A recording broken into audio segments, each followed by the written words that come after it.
Vimos qué pasaba con el metabolismo de la fructosa, cómo se incorporaba la fructosa a lo que era la glucólisis. Vimos también lo que pasaba con el metabolismo de la galactosa, ¿sí? Y comentamos que podían haber derivados de los carbohidratos que se conocían como aminoazúcares. ¿Sí se acuerdan? Hasta ahí llegamos, entonces nada más nos falta ver qué enzimas de estas vías que nosotros acabamos de mencionar pudieran estar afectadas y ocasionar algún problema desde el punto de vista clínico. Bueno, nos dice que cargar el hígado. ¿Qué entendieron de eso? Ya lo habíamos comentado, pero lo estamos comentando por segunda vez. Que la fructosa te pasa el paso que es muy lento en la regulación. Correcto. Se produce mucho piruvato y acetilcolina para que se produzcan ácidos grasos. Okay. Se producen muchos Triacilgliceroles que el hígado los va a mandar a la sangre en forma de ¿qué?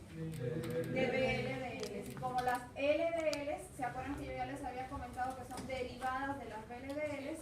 Entonces esto nos va a llevar a un incremento de VLDLs, es decir, hipertriacilglicerolemia, y a un incremento también de LDLs, que sería hipercolesterolemia. ¿Ok? Y efectivamente puede haber un problema con la síntesis de ATP en la célula. ¿Por qué? Porque la fructosinasa, que es la enzima que toma la fructosa para metabolizarla, la fosforila a fructosa 1-fosfato. Y para eso lo que ella consume es fosfato inorgánico. Entonces lo que va a pasar es que hay menor entrada de fosfato inorgánico a la mitocondria, y ese fosfato inorgánico era un sustrato ¿para qué? ¿A partir de qué se sintetiza el ATP? De ADP y fosfato inorgánico. Entonces si yo estoy tomando el fosfato inorgánico en el citosol para fosforilar grandes cantidades de fructosa, me va a llegar menos fosfato inorgánico a la mitocondria y por lo tanto la síntesis de ATP se puede ver disminuida. Bueno, como resultado vamos a tener que va a haber una inhibición disminuida de la síntesis del purina-lobo por el ATP, y la formación del ácido úrico va a estar aumentada. Sí, este mecanismo todavía no lo podemos comprender bien porque no hemos visto el metabolismo de los nucleótidos, pero cuando lleguemos a ese punto vamos a ver que efectivamente asociado a este problema yo puedo tener un índice incrementado de producción de ácido úrico, que ustedes ya saben que su acumulación es lo que lleva a la gota. Ajá. Bueno, Cuando lleguemos a ese punto ya lo explicamos.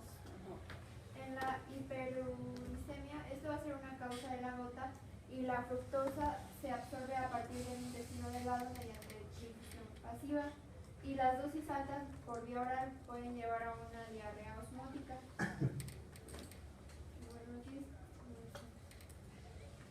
Los defectos del metabolismo de la fructosa suscitan enfermedad. Bueno, tenemos que si tenemos una falta de fructosinasa hepática, vamos a ocasionar una fructosuria esencial, y esta va a ser una enfermedad benigna y asintomática. La falta de aldolasa B se divide a la fructosa 1. No, la falta de aldolasa B, que es la enzima que divide a la fructosa 1-fosfato en dos triosas. Bueno, nos va a dar una intolerancia a la fructosa, y esta va a estar caracterizada por hipoglucemia profunda y vómitos. Y las dietas con bajo contenido de fructosa, sorbitol y sacarosa son beneficiosas para las enfermedades. A ver, ¿tienes la vía en la cual la fructosa se incorpora? Ahí están las dos enzimas. O sea, puede haber un problema genético que afecte a la fructosinasa.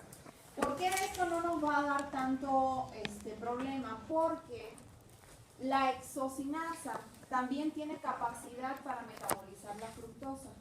Entonces, si la fructosinasa, que sería la primera opción, tiene algún problema, la hexocinasa de alguna manera también puede metabolizar la fructosa. Entonces, por eso le dicen que esa es una enfermedad que cursa de alguna manera sin mayor problema. O sea, es un defecto genético que es benigno, o sea, no ocasiona mayor problema. Ahora, si la que estuviera deficiente es la aldolasa B, que es, ahí lo tienen, la que divide a la fructosa 1-fosfato en las dos triosas para poderse incorporar a la glucólisis, ahí sí yo no voy a poder metabolizar la fructosa. ¿Por qué no la puedo metabolizar? Porque no la puedo meter a la glucólisis. ¿Sí me siguen? En ese caso, entonces, esos pacientes se dice que tienen intolerancia a la fructosa, o sea, tienen incapacidad para poder metabolizar lo que es la fructosa, Y por eso les dicen que la única solución es tratar de ingerir dietas que sean bajas en fructosa. ¿Okay? Pero, por ejemplo, la glucosa no pasa nada, aunque la glucosa también tiene un... Lo que pasa es que estas son dos vías independientes. Acuérdate que esas dos reacciones son para metabolizar la fructosa y luego es que la incorporas a la glucólisis. El metabolismo de la glucosa es completamente independiente. La hipoglucemia va a ser un resultado de la deficiencia de fructosa 1,6-fosfatasa. Esta va a ser inducida por la fructosa a pesar de reservas altas de glucógeno.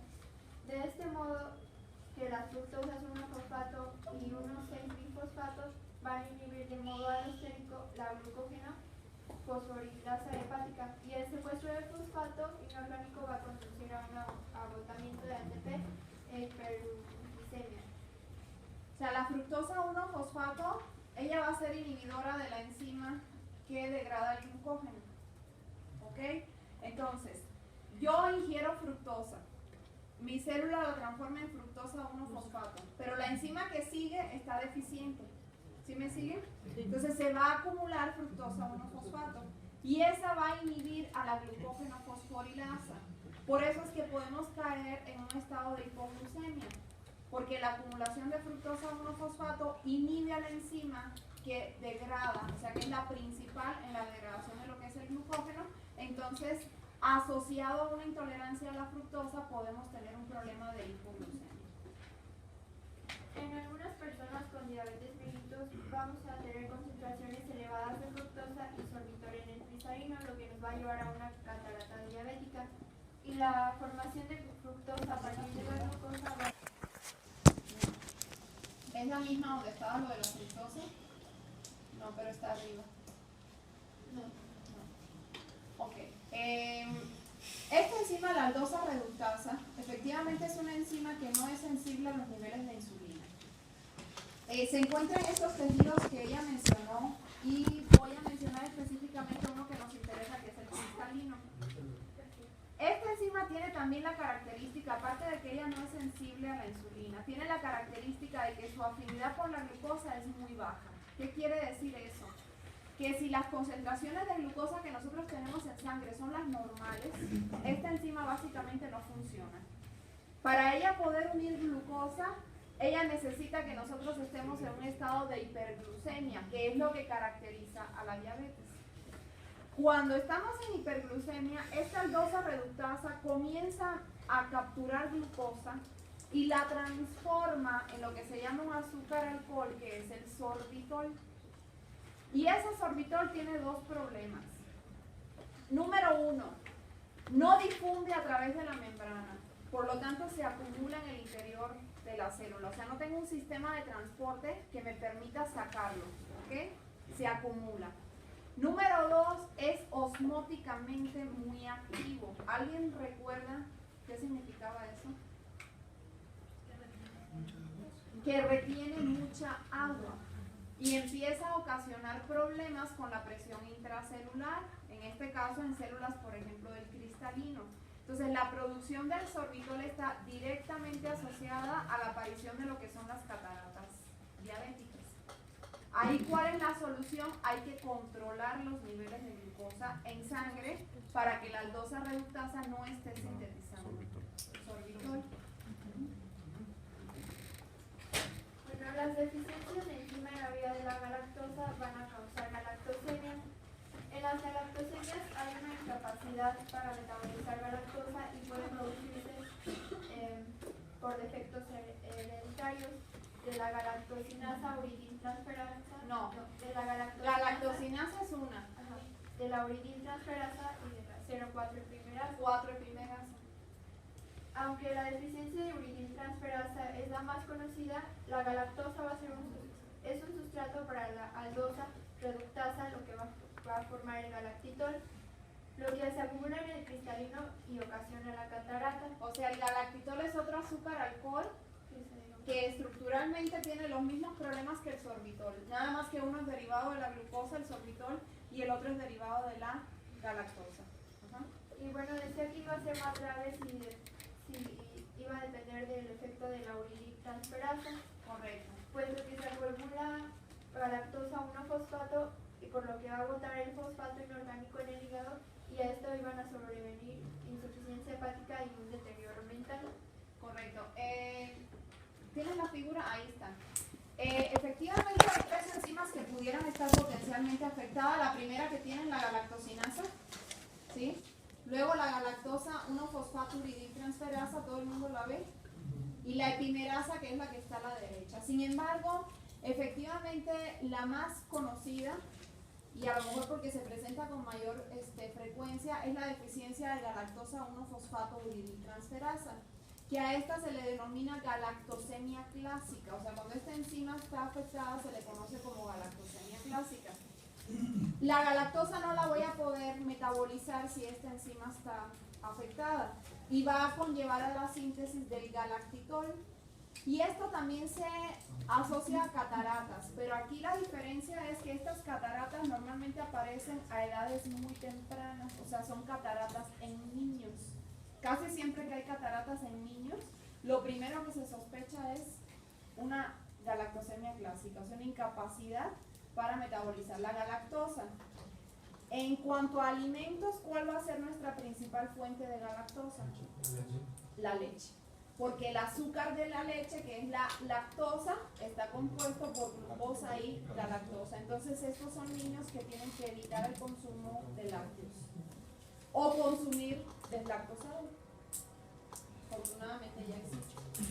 Bueno, y en la deficiencia de uridintransferasa, la epimerasa va a estar presente en cantidades adecuadas, de manera que el paciente galactosémico aún puede formar UDP galactosa a partir de glucosa. Esto va a explicar cómo es posible que los niños afectados tengan crecimiento y desarrollo normal pese a las dietas libres de galactosa usadas para controlar los síntomas de la Sí, enfermedad. o sea que lo más severo es la que acabamos de mencionar. Cuando es la galactosa 1-fosfaturiditransferasa. Ok. ¿Hasta aquí tienen alguna? Faltó nada más mencionar una. Que era la enzima que cataliza el paso de cirulosa a xilitol en lo que es la vía del ácido urónico. Pero bueno, esa no tiene mayor problema porque lo único que va a pasar es que la cirulosa, como es un monosacárido soluble en agua, lo vamos a excretar en la orina. O sea, se va a producir en grandes cantidades, pero lo vamos a mandar a la orina y no tiene ningún problema. O sea, es una enfermedad también benigna. Sí lo mencioné. ¿Sí? No me Ya había dado- ok, no me acordaba de eso. Okay. Y la de la glucosa 6-fosfato deshidrogenasa. Muy bien. Doctora dijo galactosinasa, galactosa 1-fosfaturiditransferasa y la 4-epimerasa. Bueno, de los citocromos P450, por ejemplo, sí tienen que conocer el ciclo, o sea, cómo funciona, quién dona los electrones y todo eso, pero que yo les vaya a preguntar todo el ciclo de funcionamiento de los citocromos, o sea, no esperen que yo les diga, y el primer electrón a dónde llega y qué hace. A conitaza. ¿Ok? Las preguntas sobre citocromo van a ir más enfocadas a lo que vieron en el seminario. Hay dos fenómenos que son muy importantes en los citocromos, que es el fenómeno de inducción y el fenómeno de inhibición. ¿Ok? Eso sí lo tienen que tener muy claro. Y eso viene muy bien explicado en los ejemplos que vieron que eran del Devlin, ¿se acuerdan? Del Devlin. En el seminario sacamos varios cuadros que eran del Devlin, donde les ponían ejemplos de interacciones farmacológicas que tenían que ver con inducción o que tenían que ver con inhibición o también con competencia, o sea, cuando dos fármacos compiten por la misma vía metabólica. ¿Ok? Bueno. De la cadena de transporte de electrones, tampoco esperen que yo les pregunte. Díganme cuántos centros hierro azufre tiene el complejo 1 y de dónde a dónde se mueven los electrones, ¿no? O sea, no es ese tipo de preguntas. Sí, o sea, sí tienen que saber cuántos complejos tiene la cadena, sí tienen que saber quiénes bombean protones, cuántos protones en general se bombean, cuánto me da una DH cuando entra a la cadena, o sea, esas generalidades, pero lo más importante es que ustedes entiendan cuál es la función bioquímica y fisiológica fisiológicamente hablando de esa vía metabólica, o sea, para qué sirve y cómo se relaciona con el resto de las vías. O sea, esperen preguntas donde yo les ponga un ejemplo de que a un paciente le sucedió algo y ustedes tengan que escoger, como son de opción múltiple, qué estaría pasando con esas vías metabólicas. ¿Sí? Digo, para que no se claven ni en el ciclo Q del complejo 3, o sea, en cosas así tan específicas que 2 electrones pasaron del FAD y se movieron al... O sea, no, eso no va por ahí. ¿Ok? ¿Qué más? Nomás me preguntaron en otros grupos que les dije que no. A ver, pregunten ustedes por qué ni me. Pero el ciclo de Krebs, ¿qué? No lo va a preguntar todo tanto. El ciclo de Krebs, Lo acabo de saber decir. los pasos claves, o sea, cuáles son las reacciones que están reguladas y cómo se controlan, dónde comienza y dónde termina, qué se produce, y vuelvo otra vez a quién está ligado el ciclo de Krebs y para qué. Ustedes tienen que saber que el ciclo de Krebs recibe finalmente de forma acetilcoenzima el piruvato que viene de la glucólisis. Y tienen que saber que produce NADH y FADH2 que se va a ir a la cadena de transporte. De manera tal que si se da un problema en la cadena o se da un problema en el ciclo, todos se van a ver afectados. Eso es lo que ustedes tienen que comprender bien. Entonces el ciclo consume NADH para convertir en FADH2. Exactamente.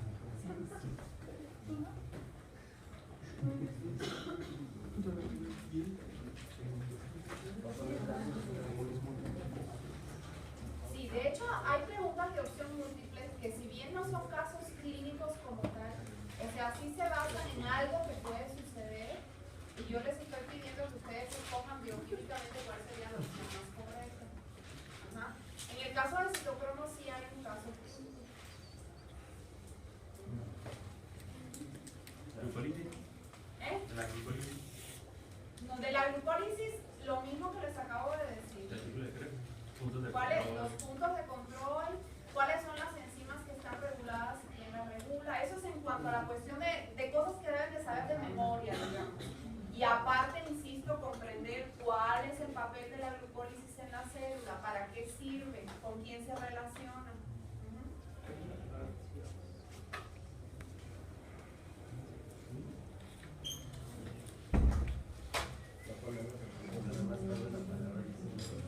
Pues a veces sí, pero es que una palabra a veces cambia el sentido de todo lo que estamos diciendo.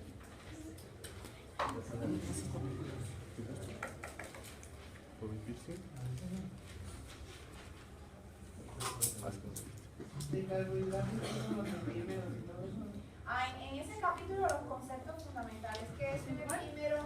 De estructura de los carbohidratos, ¿qué es un epímero? ¿Qué es un anómero? ¿Qué es un isómero? Eso sí lo tienen que saber.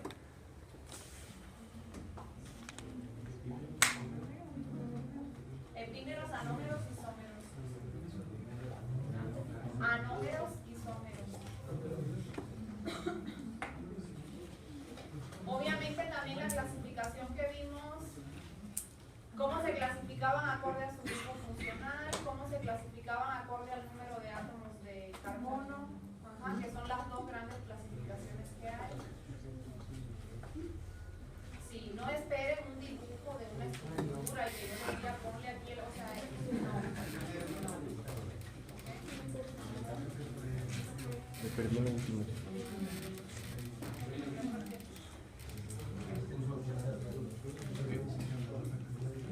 ¿Cuál es el papel de la insulina y el glucagón? O sea, toda esta parte va muy ligada a fisiología. Ustedes deben de saber perfectamente qué vías tienen que estar activadas cuando hay insulina y ante qué señal se libera la insulina, qué vías van a estar activas cuando se libera glucagón y por qué se libera glucagón. Esas son generalidades que tienen que conocer muy bien.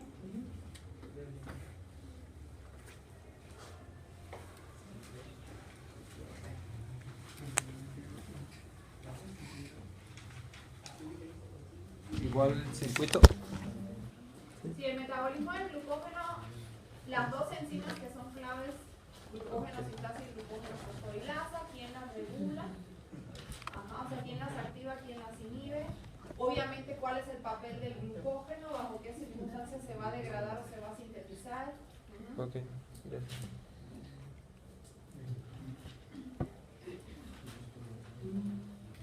En ese caso, acuérdense que se requiere un cebador para la síntesis, o sea, conocer de manera general cómo se da el proceso. ¿Ya hizo el examen? Sí,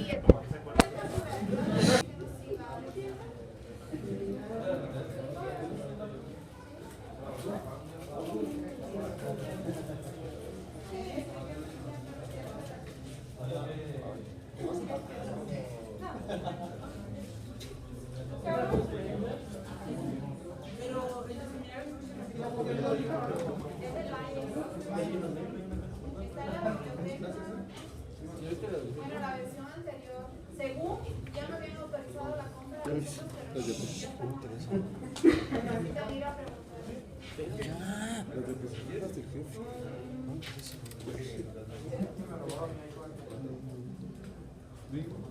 Porque si ya tiene un buen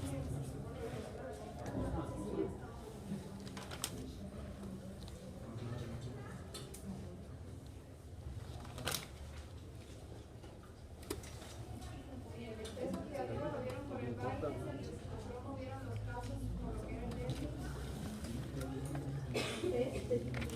El de transmisión de señales también lo vieron por el baile.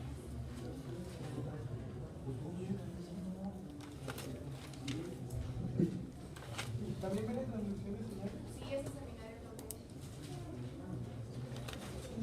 El único que no viene es el de enfermedades del metabolismo del glucosa. Ese es el único que no viene porque hay un grupo que apenas lo va a tener hoy. Mejor se los metemos.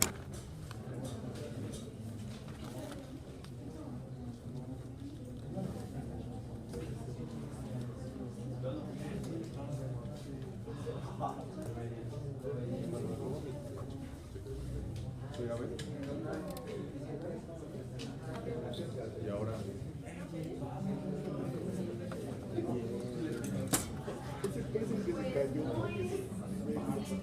Cállate ya, güey, ya cállate, güey, lárgate de aquí. ¿Vas a preguntar cosas o no? No, güey, estoy esperando a que nos dejen salir. Digo, ¿qué vas a preguntar? Otra pendejada. ¿Van a venir del tercer par, sí? Güey, neta, me estás quitando la hora, güey, neta, ya cállate. No, güey. ¿Perdón? Ah, sí, 6 ATP a partir del lactato y 10 ATP a partir de aminoácidos. De la gluconeogénesis. Si los costos energéticos de las vías metabólicas también se pueden conocer. Era la glucosis anaerobia, la que daba 2 moléculas de Dos ATP, moléculas de y la aerobia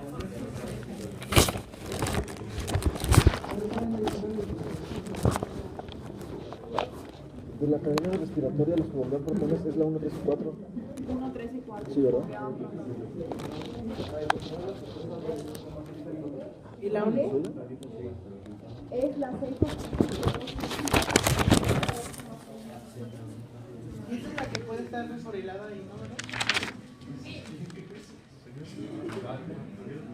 En el esquema que me enseñaste no, del capítulo. Ah, ese es, pero en el capítulo de término.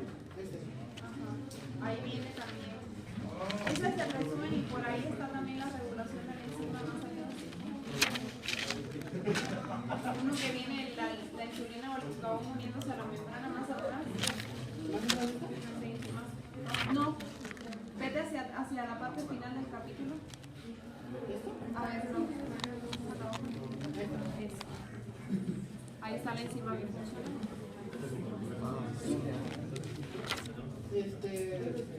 6.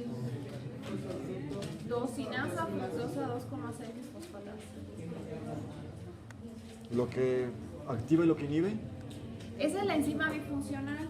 Entonces tú debes de saber, por ejemplo, qué le hace la insulina a esa enzima si la activa o la inhibe. ¿Qué le hace el glucagón a esa enzima si la activa o la inhibe? ¿Qué es lo que ella produce? Que es la fructosa 2,6 bisfosfato. Y ese compuesto, ¿qué efecto tiene sobre la glucólisis y sobre la gluconeogénesis? Sobre las dos vías. Sí. Porque es que esa es la regulación que es común. La fructosa 2,6 bifosfato activa la glucólisis e inhibe a la gluconeogénesis. Aprender de memoria el ciclo de alanina, ¿no? Sí, debes de saber cuál es su propósito. Finalmente, tanto el de la alanina como el del lactato lo que hacen es nutrir a la gluconeogénesis. Ajá. Pero que yo te voy a preguntar todo lo que... No. ¿También el efecto de la adrenalina en el pie? Sí, claro. Nosotros hablamos hasta aquí de 3 hormonas fundamentales: insulina, glucagón y adrenalina. Y nada más mencionamos otras, pero nada más las mencionamos que tenían función hipoglucemiante, ¿sí se acuerdan? Perdón, hiperglucemiante, que eran los glucocorticoides, las citocinas, eran hiperglucemiantes.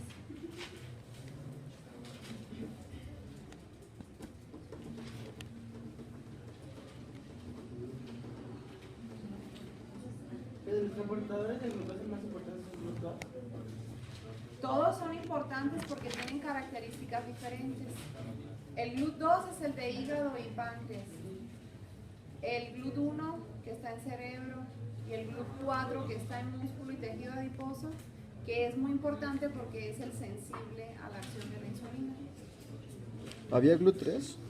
No lo tengo Hay apuntado. GLUT3 también, ¿Sí? eritrocitos. Hay del 1 al 5.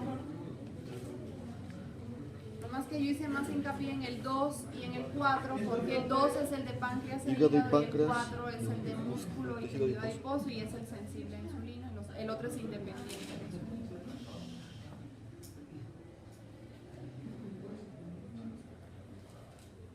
Ustedes, si ya no tienen ninguna duda, les doy chance de que se salgan ellos. Ya acabé. Doctora, dijo GLUT2 páncreas nada más. Páncreas e hígado. No, son independientes. El único dependiente así completamente de la insulina es el 4, el de músculo y tejido adiposo. Ese sí. Es dependiente. Es sensible, ¿verdad? Sí, sensible a la insulina. Eso es lo que quiere decir, que es sensible a la insulina. El seminario de Ross, ¿sí vendrá mucho? Sí, ¿Sí? especies reactivas. Especies reactivas de... Sí. Entonces también va a venir lo de... ay, ¿cómo se llamaba? Se resumía OXS. O XS. ¿No es Ross? No. ¿No se la nota? Yo hablé de eso, qué pena. El vida oxígeno y vida. Sí. Pues es el mismo de los especies reactivas. Oxígeno y vida es el de los radicales libres de Tal vez los... quiera hablar del superoxígeno. Ay, ¿cómo se llamaba? Me olvidé el nombre.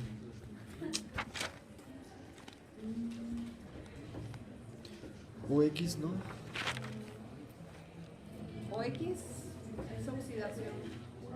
Sí, pero decía que era malo para el ROS porque si había mucho de esto, empezaba a haber más metal en la sangre. No, Pero que era malo para los especies reactivas de los oxígeno. sí. ¿Pero qué no se trataba cuando había una hipoxia? Entonces los eritrocitos empiezan a tener mucho hierro.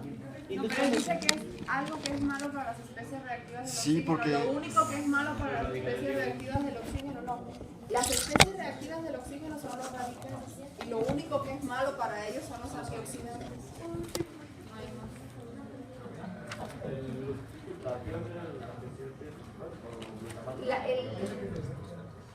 Los antioxidantes fundamentales son, desde el punto de vista enzimático, la glutatión peroxidasa y la superoxidasa. Más que la glutatión peroxidasa para funcionar consume glutatión peroxidasa. Sí. Y luego están los antioxidantes que son no enzimáticos, como la vitamina C, la vitamina E.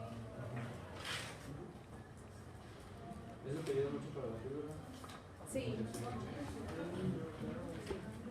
Para todo, ahorita hay un boom de los antioxidantes porque ya se ha visto que el estrés oxidativo es causa de muchísimos de los cambios a nivel celular. ¿Te da cáncer? Sí. ¿Y ese puente? No, sí. Sus preguntas van a ser de respuesta múltiple, realmente confusas. Sí, hay de confusión múltiple, hay como 2 oraciones de completar. Hay una tabla para relacionar columnas, hay unas de verdadero y falso. Y Es como el Y el caso clínico. Sí, solo es uno. No. Hay varios, perdón. Porque están los de los seminarios también. Va a ser como el pasado, ¿verdad? ¿Son como tres? Todavía no decido bien. Pero sí, por lo menos van a ser unos 3. No, eso no va al examen, ya ves, eso pasa cuando uno está conversando mientras yo digo lo que va al examen. Eso no va al examen. Usted para el tercero. Sí, o sea, reprobará el segundo y el Pero en el tercero se recupera.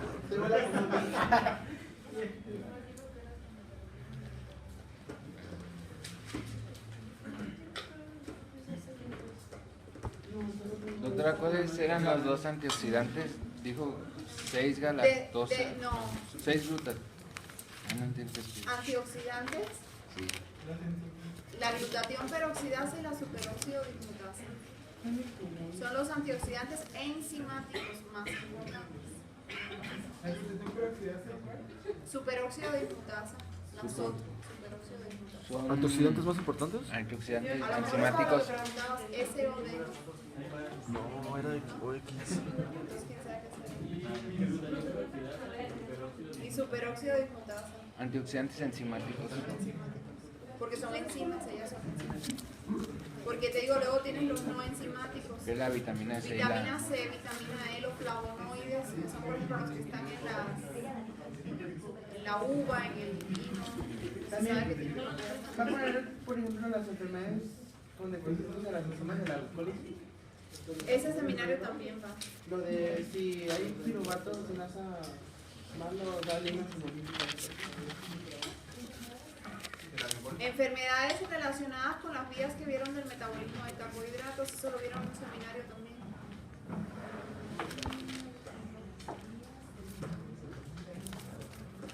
Sí, es mucho para este paciente.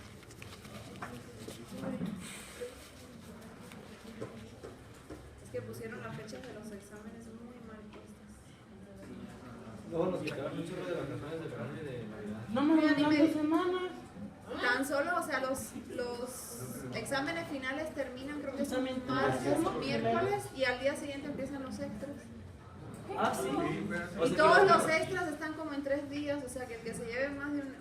Yo no sé cómo le van a hacer, o sea... Luego te hablo porque No tengo ni la forma. Es que terminamos, haz de cuenta que un viernes termina el último extra y el lunes empieza el semestre. ¿Cómo van a inscribir a los alumnos? No tengo ni la más mínima idea. primero presentamos 3 enfermedades y luego 2. ¿Y dónde van a hacer Navidad? ¿Eh? Ya hablé con la cosa aquí. Sí, sí, así es. Ajá, nada más 2 semanas de vacaciones. El micrófono. Pero nosotros, o sea, para nosotros Y ni vacaciones porque todavía tienes que irse a Tienen que calificar bien rápido, ¿no? Y todo. calificar y llenar actas que capturen todo para que ustedes puedan tener, o sea, eso va a ser desastroso. Nosotros ya lo dijimos, pero por nadie nos va a hacer caso. de prueba de... ¿Eh? Sí. Sí puede salir. Va a venir lo de... trampolines. Lanzaderas. Tienen que saber cuál es el propósito de las lanzaderas. De las lanzaderas. Son los sistemas de transporte que te permiten mandar los electrones que se producen en el citosol hacia la mitocondria y reoxidar las coenzimas. O sea, para regresarla a las vías citosol.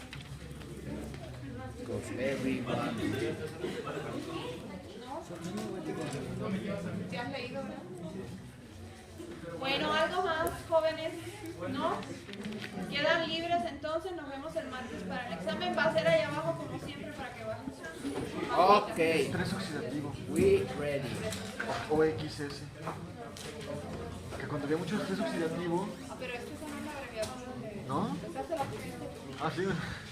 Entonces, ¿cómo era el estrés oxidativo? No, es que no tiene una abreviatura. Ah, no me alimenté yo entonces. Y el estrés oxidativo lo que significa es que tienes mucha presencia de radicales libres, de especies